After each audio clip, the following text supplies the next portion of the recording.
आणि मूल्यवर्धन पुस्तिकेमध्ये सर्व उपक्रम दिलेले आहेत. म्हणजे पहिला फरक आहे उपक्रम आणि पाठ. म्हणजे या पुस्तिकेमध्ये सगळे पाठच आहेत, उपक्रमच आहेत, त्याच्यामध्ये पाठ्यपुस्तकामध्ये पाठ आहे.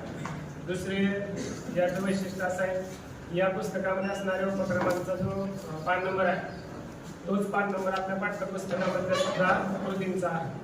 ते सुद्धा त्याच्यामध्ये एका ठिकाणी नमूद केलेले वाक्यरचना माझ्या अभ्यासात आहे. त्यानंतर या उपक्रम पुस्तिकेमध्ये आणि पाठ्यपुस्तिकेतला महत्त्वाचा फरक म्हणजे पाठ्यपुस्तिकेच्या सुरुवातीला जे आपल्याला प्रास्ताविका दिलेली आहे, ही प्रास्ताविका याच्यामध्ये किंवा जे काही मार्गदर्शक आहे, जे मार्गदर्शक सूचना ह्या पुस्तकात सुरुवातीला कुठंच दिलेलं नाही. आणि पाठ्यपुस्तकामध्ये जे काही सूची वगैरे दिलेली आहे, ही सूची पाठ्यपुस्तकामध्ये काही कठीण शब्द किंवा पारिभाषिक शब्द हे त्या पुस्तकाच्या शेवटी दिलेले आहेत. पण या उपक्रम पुस्तिकेमध्ये प्रत्येक भागाच्या मध्येच ते शब्द जे आपल्याला नवीन पारिभाषिक शब्द किंवा उपक्रमाबाबत मार्गदर्शक सूचना मध्ये दिलेली आहे, असं आमच्याकडे जाणवतं.